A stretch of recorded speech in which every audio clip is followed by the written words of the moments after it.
I found that nothing in life is worthwhile unless you take risks. Nothing. Nelson Mandela said, "There is no passion to be found playing small and settling for a life that's less than the one you're capable of living." Now, I'm sure in your experiences in school and applying to college and picking your major and deciding what you want to do with life, I'm sure people have told you to make sure you have something to fall back on. Make sure you got something to fall back on, honey. But I never understood that concept, having something to fall back on. If I'm going to fall, I don't want to fall back on anything. I want to fall forward. I figure at least this way I'll see what I'm going to hit. Without consistency, you'll never finish. So do what you feel passionate about. Take chances. Don't be afraid to fail. There's an old IQ test, was 9 dots, and you had to draw 5 lines with a pencil within these 9 dots without lifting the pencil. The only way to do it was to go outside the box. Don't be afraid to think outside the box. Don't be afraid to fail big, to dream big. But remember, dreams without goals are just dreams. Reggie Jackson struck out 2,600 times in his career, the most in the history of baseball. But you don't hear about the strikeouts. People remember the home runs. Fall forward. Thomas Edison conducted 1,000 failed experiments. Did you know that? I didn't know that. Because the 1,001st was the light bulb. Fall forward. Every failed experiment is one step closer to success. You've got to take risks, and I'm sure you've probably heard that before, but I want to talk to you about why that's so important. You will fail at some point in your life. Accept it. You will lose. You will embarrass yourself. You will suck at something. There's no doubt about it. And I know that's probably not a traditional message for a graduation ceremony, but hey, I'm telling you, embrace it because it's inevitable.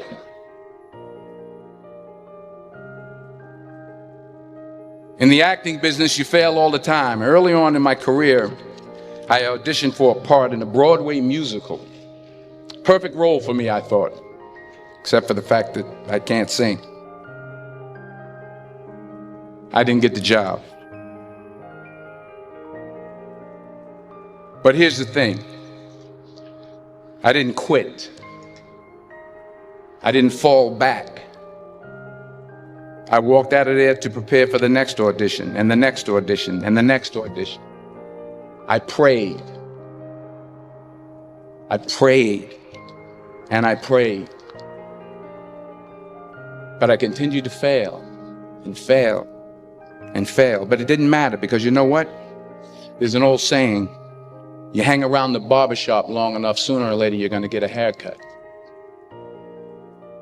So you will catch a break, and I did catch a break.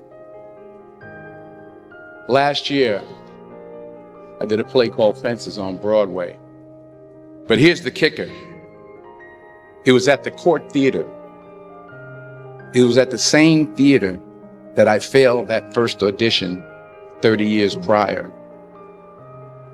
The point is, every graduate here today has the training and the talent to succeed.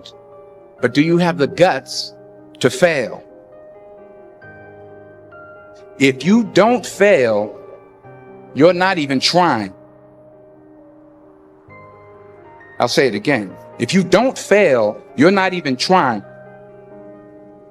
To get something you never had, you have to do something you never did.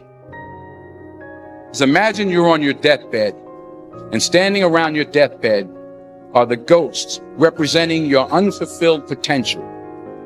The ghost of the ideas you never acted on. The ghost of the talents you didn't use. And they're standing around your bed, angry, disappointed, and upset. They say, we came to you because you could have brought us to life, they say. And now we have to go to the grave together. So I ask you today, how many ghosts are going to be around your bed when your time comes?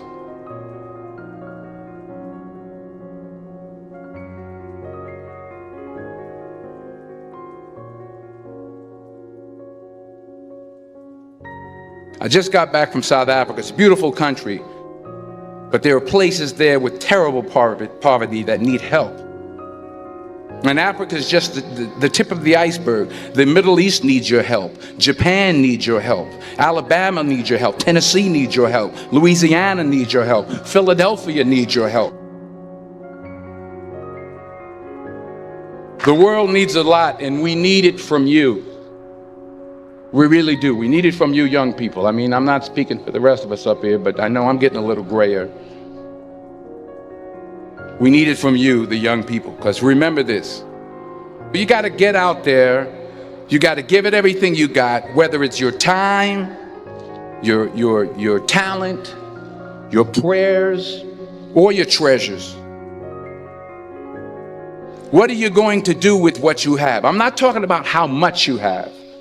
Some of you are business majors. Some of you are theologians, nurses, sociologists. Some of you have money. Some of you have patience. Some of you have kindness. Some of you have love. Some of you have the gift of long suffering. Whatever it is, whatever your gift is, what are you going to do with what you have? All right, now here's my last point about failure. Sometimes it's the best way to figure out where you're going. Your life will never be a straight path. I began at Fordham University as a pre-med student. I took a course called cardiac morphogenesis. I couldn't read it, I couldn't say it, I sure couldn't pass it. So then I decided to go into pre-law, then journalism. And with no academic focus, my grades took off in their own direction. I was a 1.8 GPA. And the university very politely suggested that it might be better to take some time off. I was 20 years old. I was at my lowest point. And then one day, and I remember the exact day, March 27th, 1975, I was helping my mother in her beauty shop. My mother owned a beauty shop up in Mount Vernon. And there was this older woman who was considered one of the elders in the town. And I didn't know her personally, but I was looking in the mirror, and every time I looked at the mirror, I could see her behind me, and she was staring at me. She just kept looking at me. Every time I looked at her, she kept giving me these strange looks. So she finally took the dryer off her head and she said something I'll never forget. She said, "Young boy, I have a prophecy, a spiritual prophecy." She said, "You are going to travel the world and speak to millions of people." And in the years that followed, just as that woman prophesied, I have traveled the world and I have spoken to millions of people through my movies. Millions who up till this day couldn't see me, who up till this day I couldn't see while I was talking to them, and they couldn't see me. They could only see the movie. They couldn't see the real me. But I see you today, and I'm encouraged by what I see. And I'm strengthened by what I see. Because taking risk is not just about going for a job. It's also about knowing what you know and what you don't know. It's about being open to people and to ideas. The chances you take, the people you meet, the people you love, the faith that you have, that's what's going to define you. Never be discouraged. Never hold back. Give everything you got. And when you fall throughout life, remember this: fall forward.